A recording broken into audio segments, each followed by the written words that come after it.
What if the person the world thinks they know doesn't actually exist? It sounds like something straight out of a Hollywood thriller, but for years, a growing number of observers have been quietly asking a question that feels almost forbidden to say out loud.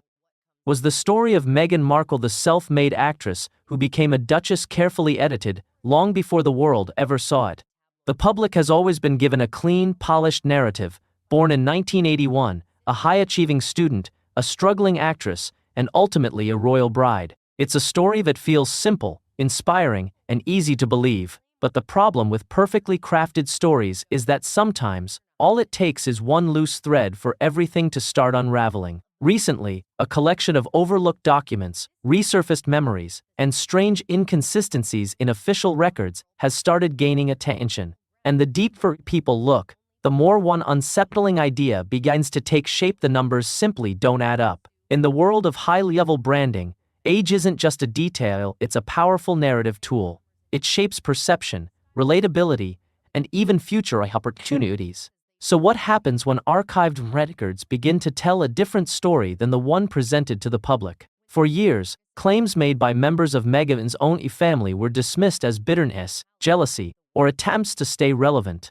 But now, as more pieces begin to surface, people are starting to question whether those voices were ignored too quickly. Because this may not just be about a birth year, it may be about how a global image is carefully constructed, and what happens when cracks begin to show. And then came the first real fracture in that polished image, an unexpected discovery buried in a vintage magazine archive. For a long time, skeptics had no concrete evidence, only speculation. But that changed when a March 1997 issue of 17 magazine began circulating online. Inside it was a young woman who looked strikingly similar to Meghan Markle, but with one shocking detail attached. The caption identified her as 21 years old. That's where everything starts to fall apart. According to official records, Meghan would have been just 15 or 16 at that time, a high school student, not someone featured as a 21-year-old in a lifestyle publication.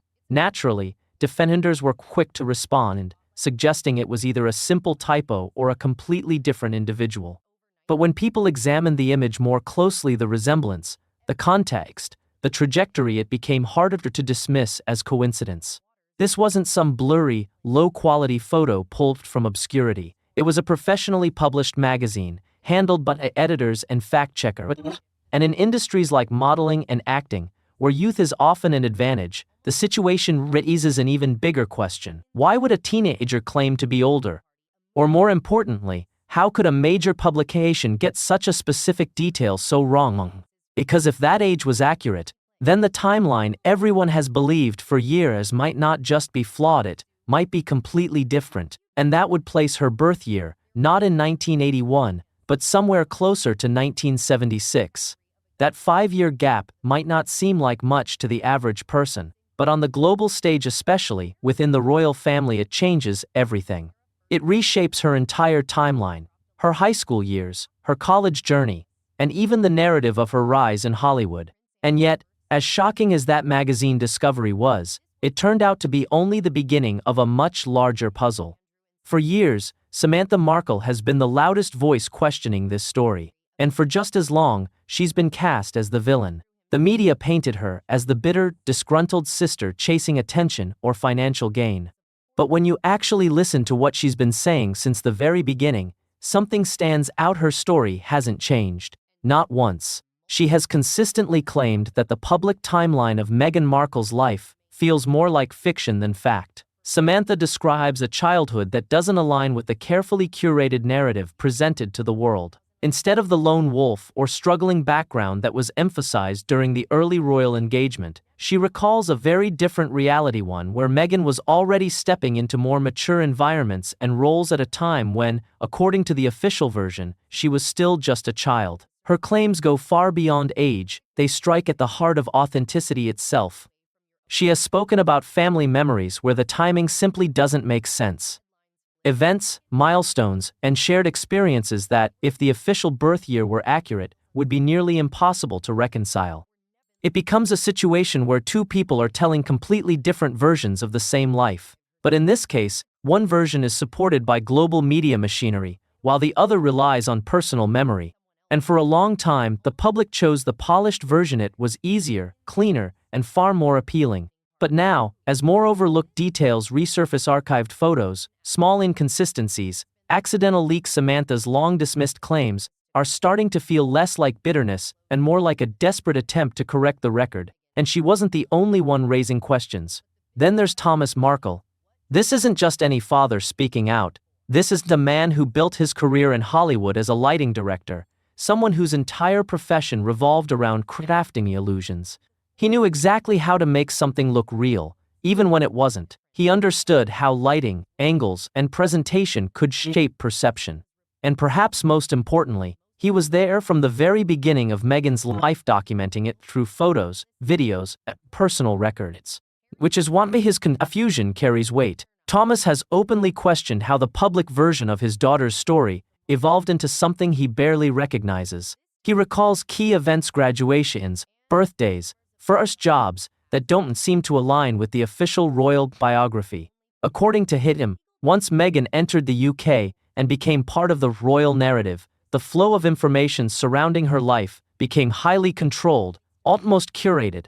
It no longer felt like a natural story unfolding, it felt like a production he wasn't part of. There have even been mentions of old family records, holiday cards, and dated materials that suggest timelines difficult to reconcile with a 1981 birth year. Some observers have gone further, analyzing early photographs and pointing out that Meghan appeared to be at a different stage of physical development than her reported age would suggest.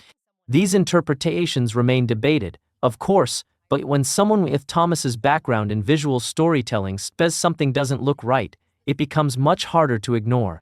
And that raises the most important question of all: if the timeline was adjusted, why? What would be the purpose of shaving 5 years off someone's age? The answer may lie in the harsh realities of Hollywood. The entertainment industry has long operated with an unspoken rule: youth equals opportunity, especially for women. If Meghan was trying to break into leading roles in her late 20s or early 30s, appearing 5 years younger could make a significant difference. It could mean the difference between being seen as an up-and-coming star versus someone already approaching industry limits. A younger age could extend opportunities, open doors, and reshape casting decisions. And once that version of your age is officially recorded, whether in contracts, casting documents, or industry databases, you can't simply reverse it. It becomes part of your professional identity. Then, when that identity transitions into something even bigger, like marrying into the royal family, it solidifies into a global narrative that can't easily be rewritten. This brings attention to what some observers call the missing years in her early career.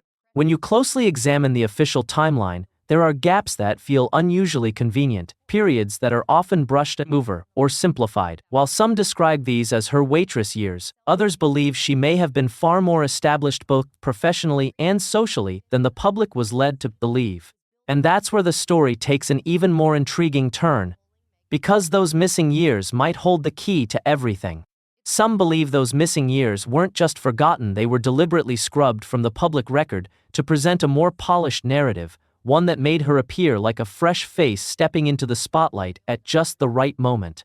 Because, if the alternative timeline is true, and Meghan Markle was actually in her mid-40s when she met Prince Harry instead of her mid-30s, then the entire story of their whirlwind romance and the urgency surrounding starting a family takes on a completely different meaning.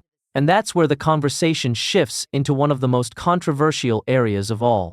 When the pregnancy with Archie Mountbatten Windsor was announced, it was celebrated across the world. But behind the scenes, the numbers were already raising eyebrows among royal watchers. Based on the official narrative, Meghan would have been 37 at the time of the birth, classified medically as a geriatric pregnancy, but still relatively common and manageable.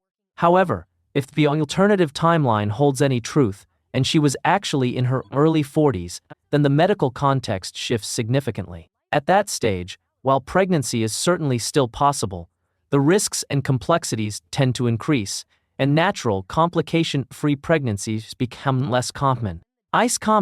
This wouldn't make it impossible, but it does add context to why some observers felt that the public presentation of her pregnancy appeared unusually flawless. There was a noticeable absence of the kind of detailed medical transparency that typically surrounds royal births. Traditionally, the public would see doctors stepping forward, official documents signed by medical professionals, and clear confirmation of the details. But this time, things were different. There were no formal hospital step announcements, no signed medical bulletins presented in the familiar royal style often associated with figures like Catherine, Princess of Wales. Instead, there was an air of tight control and privacy. For some, this was simply a modern couple choosing to handle things differently. But for others, it raised questions: was this about privacy, or was it about managing perception? Because if the age recorded in private medical files didn't align with what had been publicly presented, it could create a serious issue not just for personal image, but for the institution itself. It would suggest that a carefully constructed narrative had been maintained at a global level. And when Prince Harry later described their birth in his memoir Spare, the story only added more intrigue. He portrayed the moment as deeply emotional and almost cinematic, describing the atmosphere, the music, and even mentioning that he used some of the laughing gas intended for Meghan. It was vivid, personal, and engaging. But for some medical professionals, certain elements of the account didn't quite align with standard hospital procedures, particularly for a first-time mother in her late 30s or early 40s. Typically, childbirth involves a structured period of monitoring and recovery, especially if any form of anesthesia is involved. Yet, in Harry's version, everything seemed to unfold with remarkable speed. They appeared to leave the hospital quickly and return to Frogmore Cottage before the public even realized the birth had taken place. To some, this reflected strength and efficiency. But to others, it felt unusually seamless, almost too perfect. This has led to ongoing speculation about whether the story we were told was a simplified version designed to maintain a certain narrative flow. Was the recovery truly that fast, or were certain details minimized to avoid scrutiny? When these questions are combined with reports of private hospital arrangements and the lack of traditional documentation, the picture starts to feel less solid than it once did.